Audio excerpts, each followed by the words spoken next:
It would seem that Disney and Lucasfilm, they're finally getting the message. The only problem? It's years and years late. Luke Skywalker has a date at Disneyland and maybe Disney World. The merchandise at the parks completely transformed, away from sequel trilogy stuff, and now to the original stuff that George Lucas provided to the world. Today we'll tell you why it looks like the Kathleen Kennedy era of fiction in Star Wars is quickly coming to an end. We've got the evidence, and it looks like we're going back to Luke again.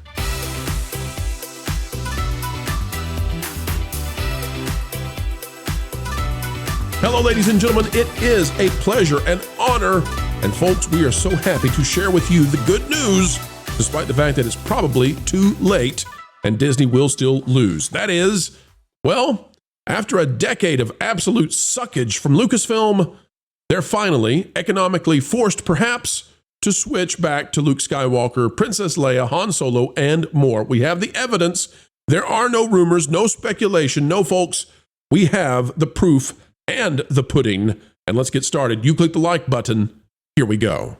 Disney unveils May the 4th, 2025 Star Wars merchandise collection for the parks. And you're going to notice something interesting about this.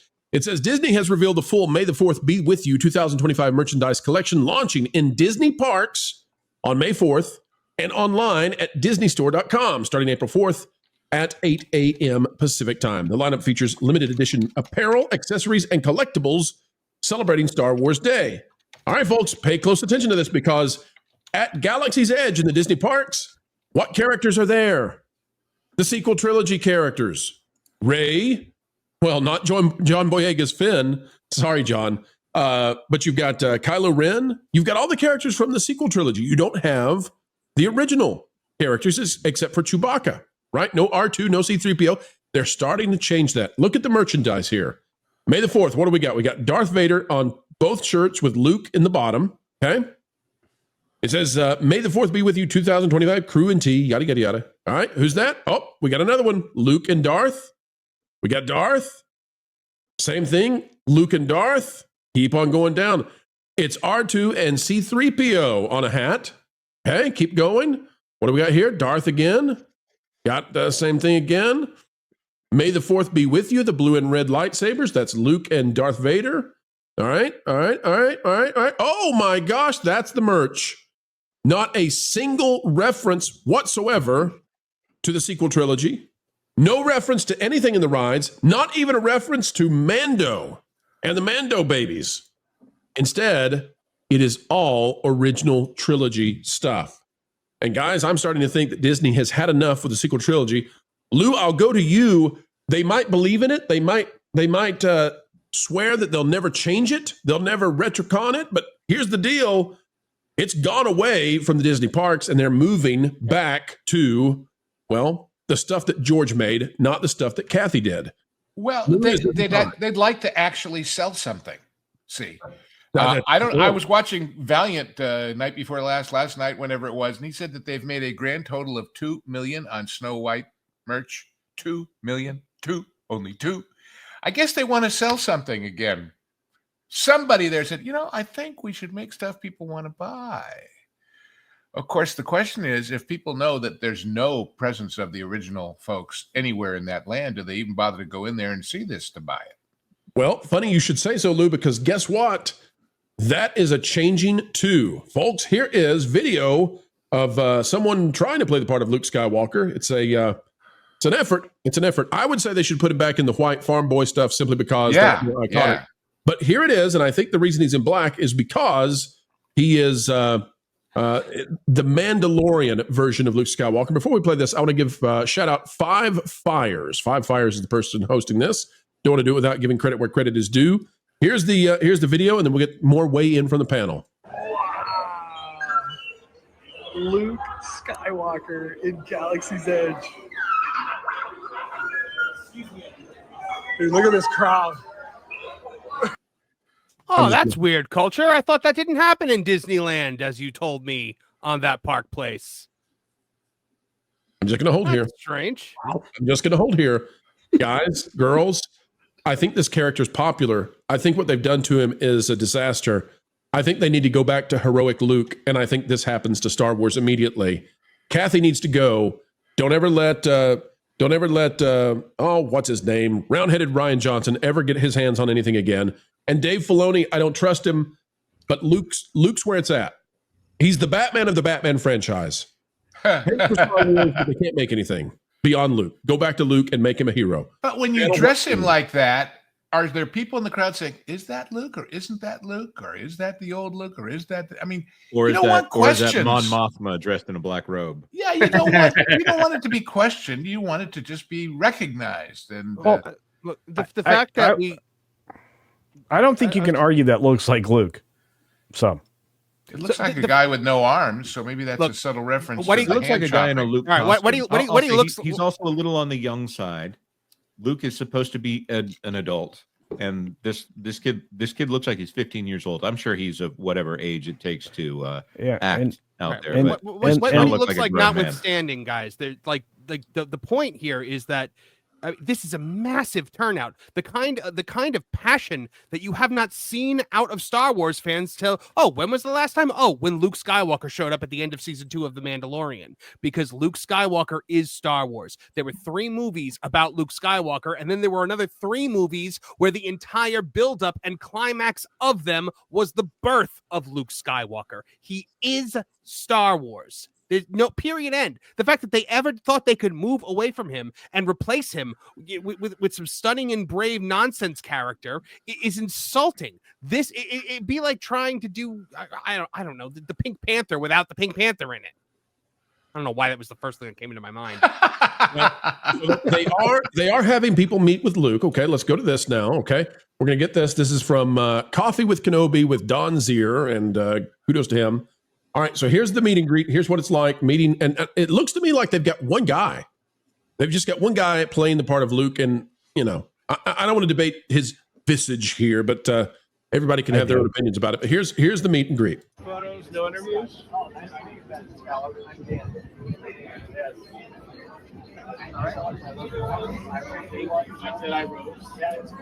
He's in this is a very timid Luke.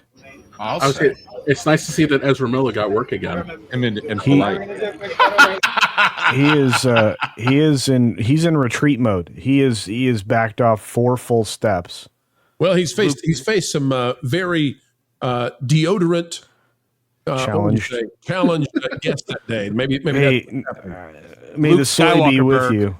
May the soy be with you. Deodorant reminds him of Tatooine, so it's okay. But okay, so here's the question. So let's set aside the portrayal. Let's set aside the actor who's been brought to Disneyland, the character himself, and the merchandise itself. Kevin, I'll go to you. It looks to me as if this is the only way forward for Star Wars. Oh. Financially, we have now reached the point where we can't play with this anymore. This is it.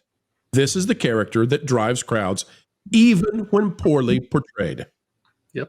Listen, you took an evergreen franchise and you burned the forest to the freaking ground. I went into an Ace Hardware.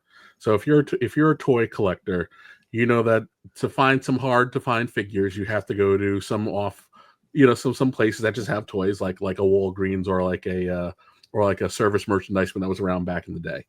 And I walked in there, and over by where the Star Wars figures used to be, it was just an entire wall of Darth Vader. On what world should that be a thing? Listen, I'm even looking at the May the 4th merchandise. I get it. We thought that the life raft would have been transforming Star Wars into a lifestyle brand. That doesn't really interest Star Wars fans. So you had no choice but to pull out the actual franchise character. I personally would have gone somebody who maybe command a little bit more of a presence if you're going to use Luke Jedi, but hey, whatever. At least they made the attempt. It suggests this is a test run, Kevin. Yeah. That's what I think, because it's harder to get somebody who's really going to portray the character if they're there for 3 weeks. Yeah. If you're going to have them for a year, that's a different contract. So I think that's actually why this might be happening. I want to go to Ron though briefly. Ron, and Ron, you take as much time as you need. But the question I have for you is, I actually think so. This is in Disneyland. This is in Anaheim. This is in California. I actually think that having the original characters, I'm talking about Princess Leia, I'm talking about Han Solo, Yoda, I'm talking about Luke Skywalker, Darth Vader, etc. The Emperor, by the way, wouldn't that be a cool meet and greet down a tunnel of darkness? And you have, okay, Ron, I think actually that these characters would be maybe twice as popular in Florida. Because I think the locals in California are not as interested in the, I think they're more apt to be accepting of the sequel trilogy than the normies in Florida.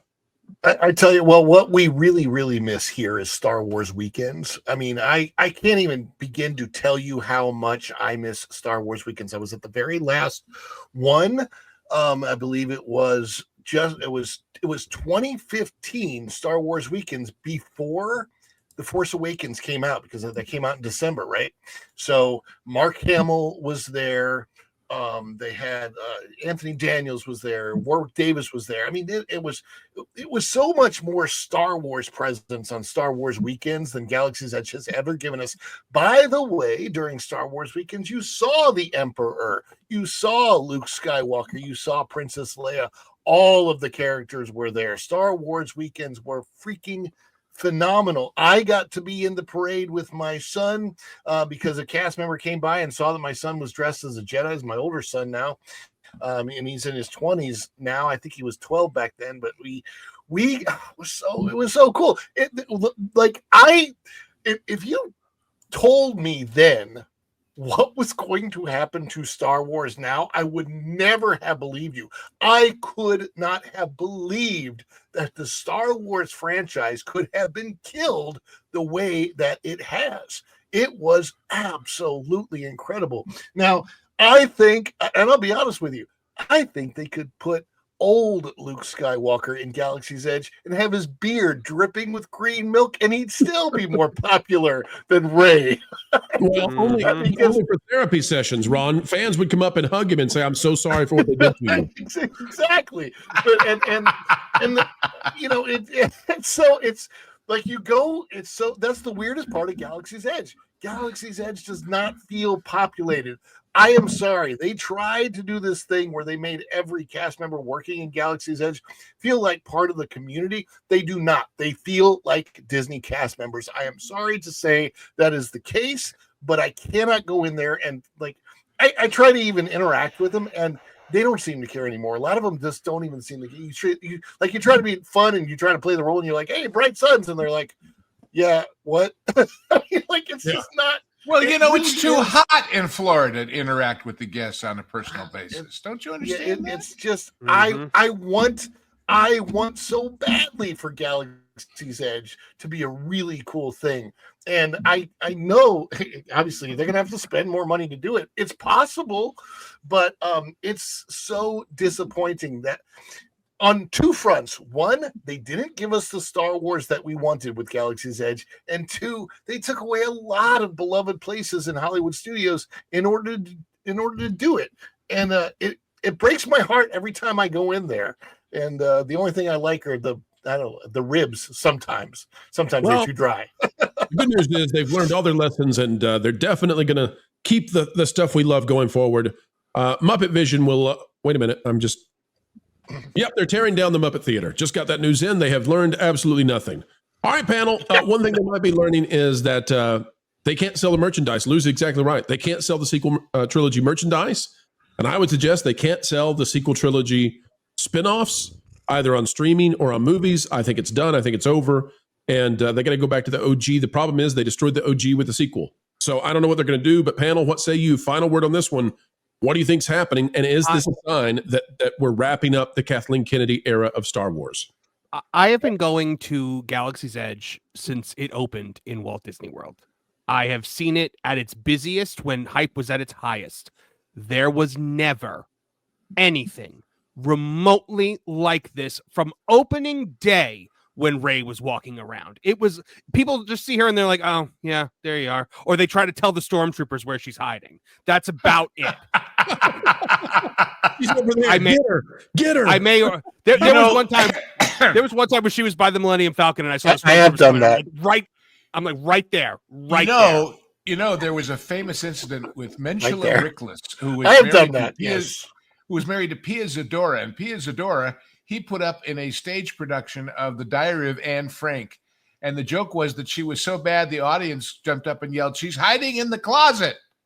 So that's a bad performance. That's a bad performance. We love Anne Frank. We love Anne Frank. Tragedy. All right. It's a. It's to give you an. Go ahead, Ron. I want to weigh in on what Marvin said. So Mandalorian and Grogu do come out at Galaxy's Edge in Hollywood Studios. They never get crowds like this. I have seen 15 people, maybe. And that was my next point. Yeah. Go ahead, Ron. No, I didn't mean to steal the point, but that's my point is that like I literally like sat there and had Mando and Grogu walk right by me. Nobody seems to care. It's nothing like this. Nothing like this. That's all I'm saying. All right. Well, it'll be nothing like this when a movie comes out that celebrates Luke, turns him into a hero, and takes away the bad things that happened in the sequel trilogy. Hey, Disney, how about some billions of dollars? You could have them. You don't want them. How's it feel, investors? That's what Disney needs. Go back to the OG and fix what happened under Kathleen. Pulling Hollyweird to the sensible center, the mainstream middle where money is made is not easy, but folks, you make it easy to make videos each and every day because sharing time with you is a great honor, and we never take it lightly. An attitude of gratitude every single time we have the chance to shine with you. Until the next time, we only ask that you click that like button, share, subscribe, click it, stick it to the algorithms. It is the notification bell. Drop a comment down below. Let us know your thoughts. And folks, don't worry about paying any kind of tuition for this free class and how entertainment works. You are on scholarship. Highest IQ on the internet. That's you for sure. Until the next time we have the opportunity to spend time together, folks, we just ask that you keep learning, keep growing, and as ever, keep having fun. Why listen to music made by people and companies who really don't like you? Check out Vacation Radio today and prepare for all new content made by the people behind the WDW Pro channel. It's the place you need for all the music. That should be fun.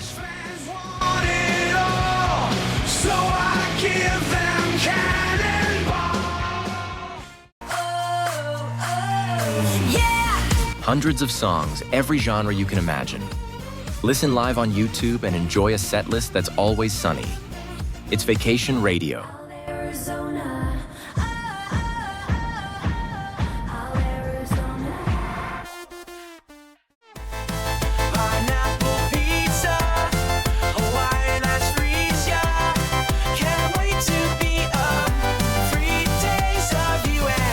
What are you waiting for? Every WDW Pro video has a link to Vacation Radio in the video description. Try it out and subscribe today.